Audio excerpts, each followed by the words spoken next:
Hello, take 10. I've been having some technical difficulties here, but hopefully this time's going to go. So, today we are going over Chapter 6 of Franlin Knight's book, The Caribbean, the Genesis of a Fragmented Nationalism. This is week 7 of our course on Introduction to the Caribbean.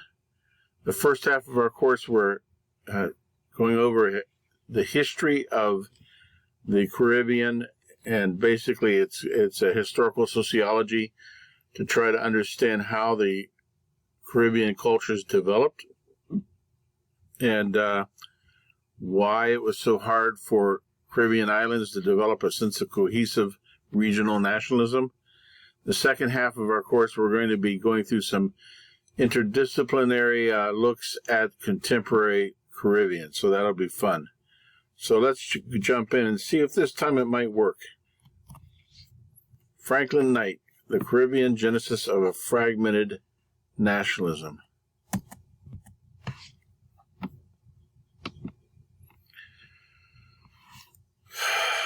Page down. So, Franlin Knight says that the 19th century was a period of imperial fragmentation. There was a growing sense of outrage against slavery, a growing abolitionist sentiment. There was a number of economic problems with the sugar production, and this led to a fragmentation of imperialism, which we're going to look at. 19th century fragmentation. This period of time was called the Age of Democratic Revolutions. It was a time of turmoil and change.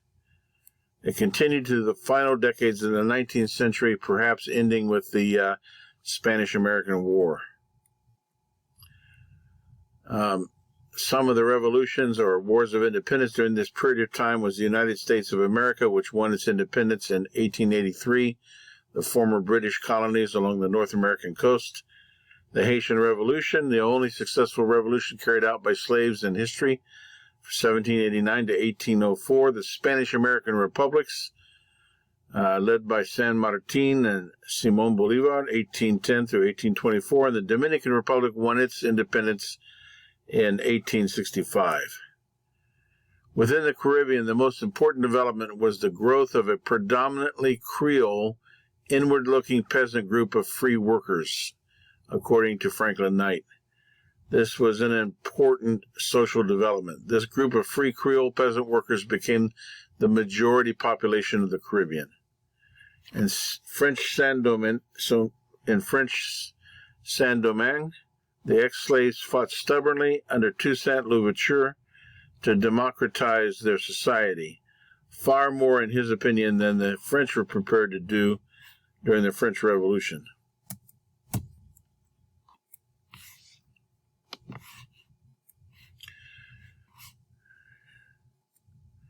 Colonialism had spread through a common culture across wide areas, but it had not successfully imposed a cohesive identity. The Puerto Ricans thought of themselves as Spanish colonists who were very different from the Cubans. Jamaicans shared much the same culture with Barbadians, but they felt distinctly different than Barbadians. This sense of local consciousness often appears coexisting with the larger identity.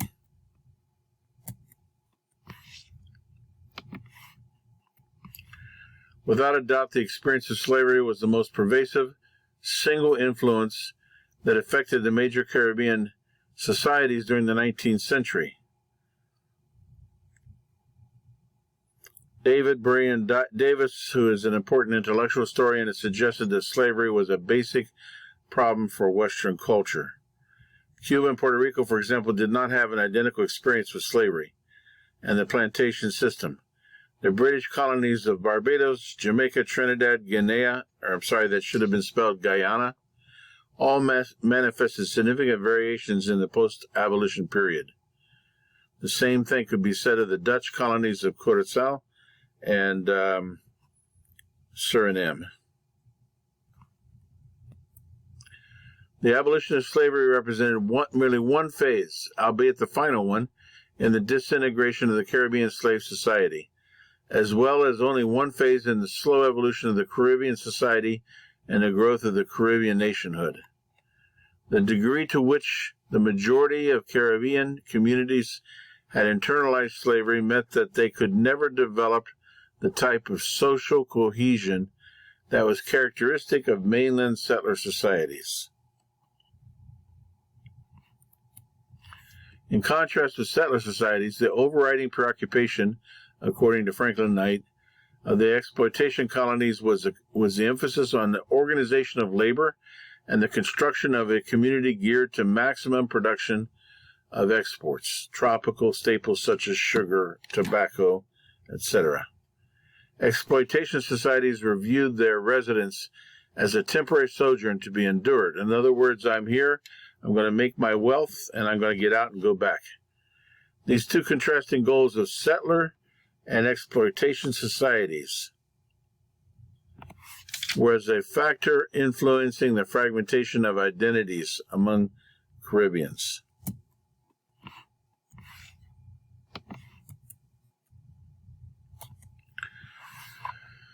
And so in the 19th century, we have this long process of abolition, which took place. It began with general attacks on the nature of slavery as a part of the tendency towards rationalism of the Enlightenment.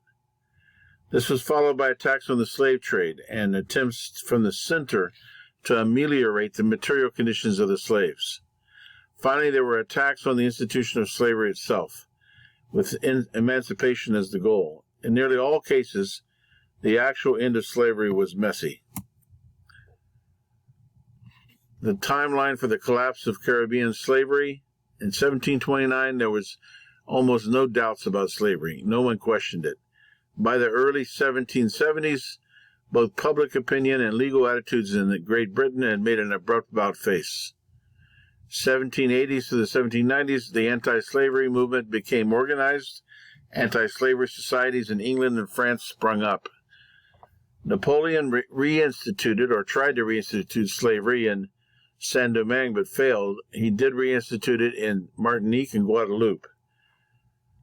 The British legally abolished slavery in 1834 and campaigned against the trade.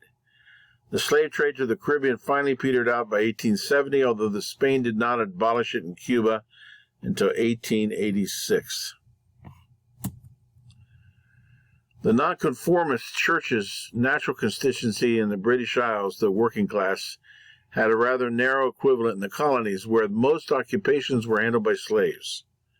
By nonconformist, Franlin Knight is referring to all the churches from England that were not Anglican, or not Church of England. That would include Methodists, Moravians, Quakers, Baptists. They were all nonconformist churches. Great Britain at the beginning of the 19th century was moving away from a predominantly trading nation to a complex economy based on free trade capitalism and dependent upon consumers. I just read a book by Eric Williams, Capitalism and Slavery, and it's his contention that slavery was essential to accumulate the capital wealth necessary to start the capitalist system, but then once capitalism outgrew slavery and needed more wage earners who were potential consumers, that's when Great Britain turned against slavery. So there was an economic motive.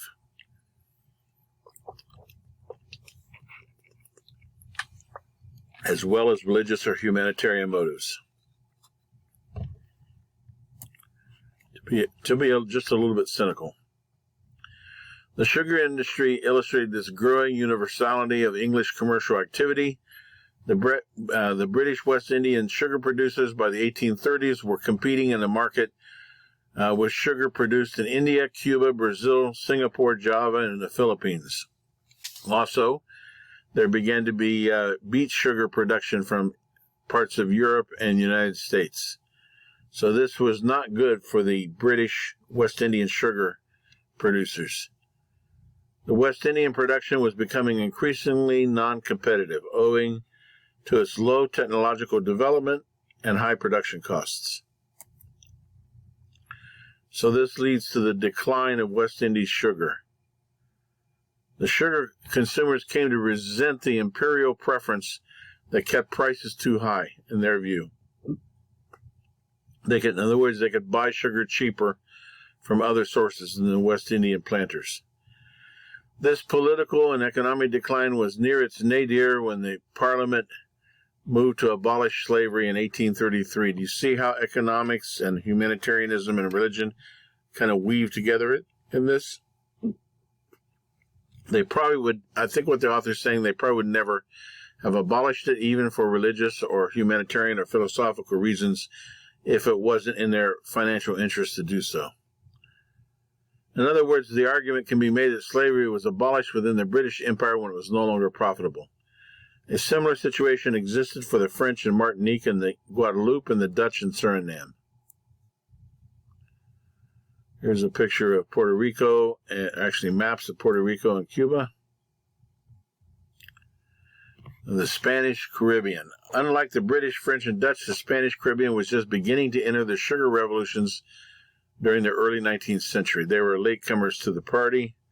Unfortunately for the Cuban and Puerto Rican sugar producers, Spain lagged far behind the other European countries and the U.S. in terms of industrialization.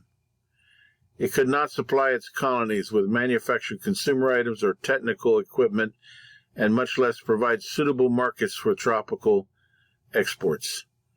The domestic political disturbances rendered Spain incapable of exerting political and administrative control over the colonial settlers and their slaves. One of the strongest concerns for Cuban sugar planters was that Spain militarily protect them from their own slaves. They were afraid of a repeat of what happened in Saint-Domingue. Puerto Rico abolished slavery in 1873, despite opposition in Spain. It actually came at the request of the Puerto Rican colonists. Slavery in Cuba was not abolished until 1886, one of the last places in the world. Also, Brazil was around the same time. While English and French merchants favored the abolition of slavery, Spanish merchants were diametrically opposed. The Spanish attitude was almost entirely driven by imperial economic and political issues. The British would have undoubtedly felt differently about abolition if they had not lost their cotton-producing colonies in the southern portions of the British colonies that now were the United States. So they didn't have too much to lose because they no longer were depending upon cotton production. The same might be said about the French after the loss of their rich colony in Saint-Domingue. They no longer also had much to lose. Cuban slave owners in the 19th century were in a far stronger political position to resist the abolition of slavery than were the British or French Caribbean slave owners. In most Caribbean colonies, the dominant white minorities lived in fear of the majority, mixed with the majority of mixed and enslaved populations. So in 1789, the white population of Saint-Domingue was only 8% of the total population. Then there was another maybe 15%, I'm guessing here, that were free coloreds, and then the rest were African slaves or Creole slaves. In every colony, the minority white population lived in fear of legitimate aspirations of the free, mixed, and enslaved groups. In Cuba, however, the white population was nearly 60% of the total in 1870. In Puerto Rico, it was at least 51%. This shows you that Cuba and Puerto Rico were initially settler colonies for almost 300 years, and only very late in the game did they try to convert their economy to an exploitation economy. Because the pattern for the exploitation economy, or the exploitation colony, is that there's a minority of whites who control the majority of blacks who do the labor.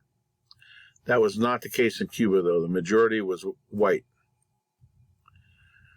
This does explain, however, Cuba's reluctance for independence.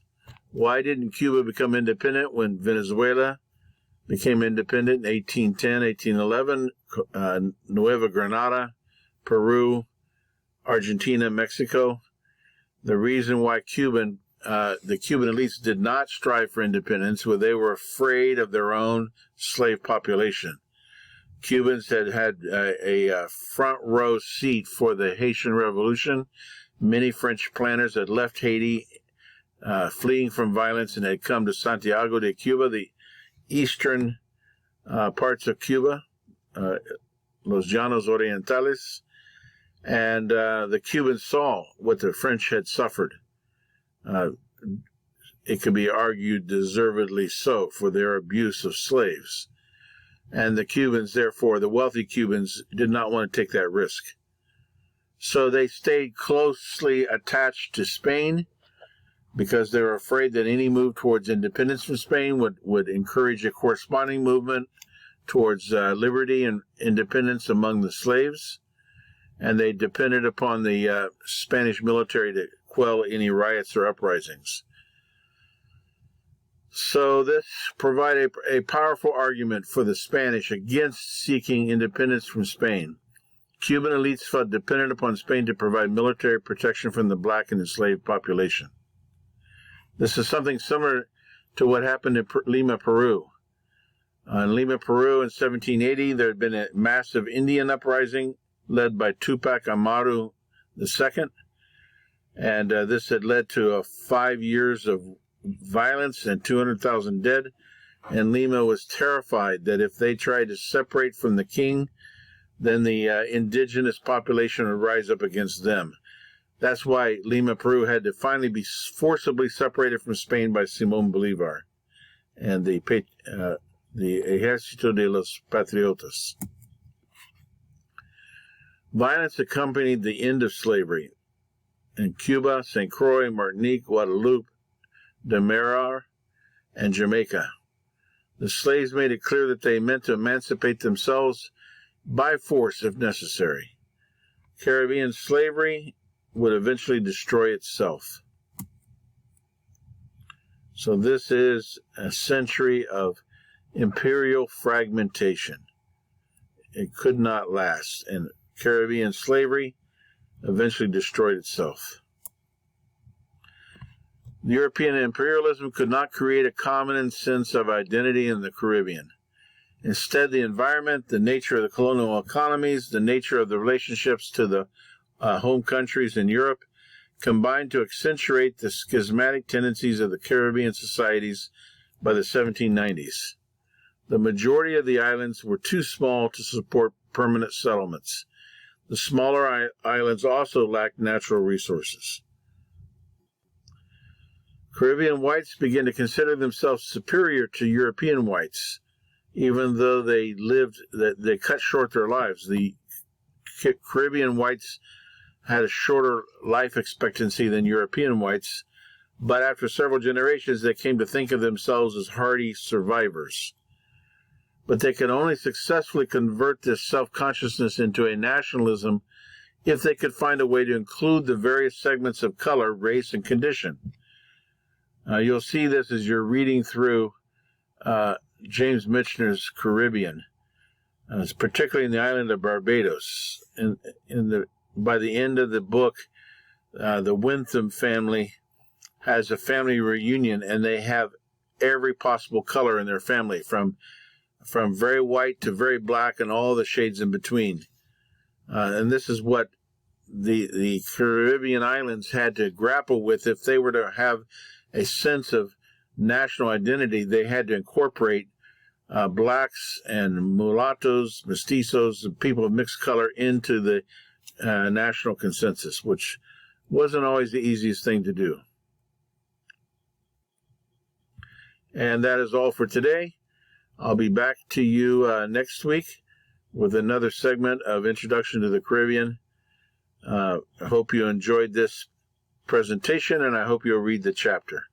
Thank you, and take care.